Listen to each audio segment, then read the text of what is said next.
I was so glad you gave Lady Edith a happy ending. Yes. If you hadn't, I was going to find out where you live, come round. The whole way I was like, please let her be happy. Well, there was a wonderful thing on Twitter or Facebook or one of those, and it said, if Edith Crawley isn't happy on Christmas night, Julian Fellows had better sleep with one eye open. Did you feel? I mean, did you always intend giving her that wedding at the end, or was there kind of pressure from the public? because I knew she was in for a sort of more or less endless misery as long as the show ran. Because I do think in life, you know, some people are unlucky, and we all know some of them. They always just miss the train, you know. And I wanted Edith to be that, but it just seemed hard to leave that going on indefinitely after the end of the show. So we made her happy at last.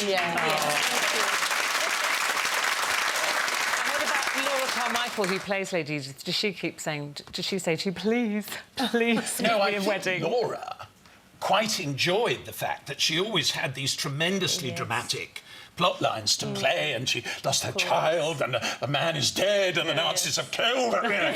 And I think for an actress, that's more important than whether or not they've got a smile on their face, to be perfectly honest. So she was fine with it. But, I mean, I think we all felt it sort of felt right. I mean, you know, the last episode of a long series like that is not the same as writing an ordinary episode, because you're not trying to attract new viewers and all that. You're giving the people who followed you a rewarding and fulfilling ending. And, you know, I like happy endings. We all do. Well, we all love it. All the audience here today, you know, we all love Downton, and two of our panel particularly are very, very desperate.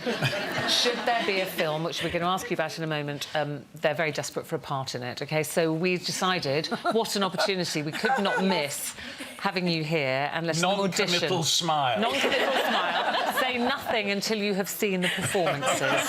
Honestly, you're in for a treat, Julian. OK, yes, you'll be glad you came today. Here we go. Here are our loose ladies. Finally, I'm here where I belong, Lady of Loose Abbey. 2 lumps, my lady. Oi, you rude cow. Spanks haven't been invented yet. Get back to the scullery where you belong. Right, where's that tart? You rang me, lady. Oh, lovely. Baked tart, my favourite. Cheers, love.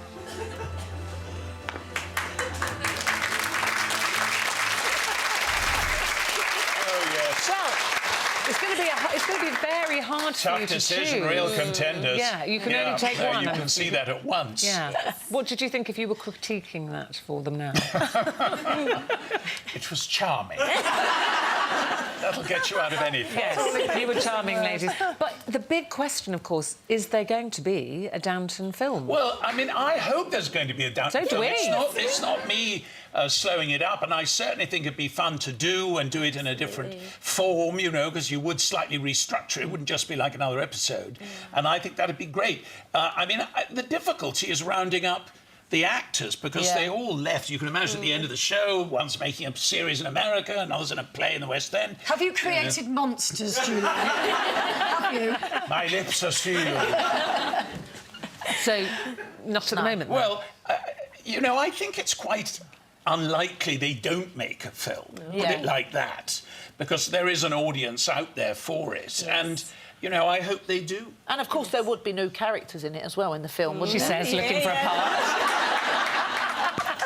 Obviously, you write a lot about other people's lives, and what I love about Downton is that there are just as many scandals in the aristocracy as anybody else's life, but they always keep it quieter. But your own life, I've met the lovely Emma, your gorgeous wife, my gorgeous wife. Times. I mean, I was rather sad. I was watching the show earlier to think there is no wedding video of our marriage. I think there might be a cave painting. That's about it. And I don't think, you know, 26 years ago, whatever it is, I don't think you did automatically have videos as you do now. It's rather a shame. And it would be like sort of ITN turning up with those great big cameras. But tell me, because I know you met at a party, and tell me, what did she write in her diary when she got home? Well, I met her at this party, which, fun enough, in the way of these things, I nearly didn't go to because I was quite sort of tired. It was a drinks party, you know. And she nearly didn't go to because she was trying to work out where to meet her uncle, but in the end it was easier if she just went. So it was a complete chance that we were both there. And I saw this chap I knew talking, and I went over to say hello to him. And he said, "Do you know Emma Kitchener?" And as I turned and looked at her, I knew I was going to marry her. Oh, did you? It's my only psychic moment. Normally, I'm as psychic as a door. And you know, I can get 8 hours in a room where someone was strangled yesterday. But on that one moment, I thought, I'm going to marry her. And we were talking, she'd been to Hong Kong or something, and we were talking about this visit. And blah, blah, blah, blah, blah, blah. And then we got to the end of it, and I proposed. I said, will you marry me? 20 minutes after that. And she went home and she wrote, "Rather a strange party. A funny little man asked me to marry him." But of course, as I pointed out, I had the last laugh. Yes. And then I tracked her down. She wouldn't have it. She wouldn't give me a number. So, would you have lunch? I'm too busy for lunch. And anyway, I finally got her to come out for dinner, and we went to a restaurant in Lower Sloane Street, which is Julian, closed I now. really hate to do this to you. No, you're such a fabulous storyteller, but I'm on account here to yeah, the show. go. But I do want to mention also you've got a book coming out, Belgravia, and it's being released in weekly instalments on an app. Come back and tell us about it another time, because you are such a fantastic guest, but I did want to mention that. Okay? It is called Belgravia. It's about London in the 1840s, and it's accompanied by this app on the internet, and you meet the characters, and you see the maps, and you do this, and you do that. And if you go on julianfellowsbelgravia.com, you will learn everything you need to know. Click here to watch more interviews with a whole range of famous faces. And click here to subscribe.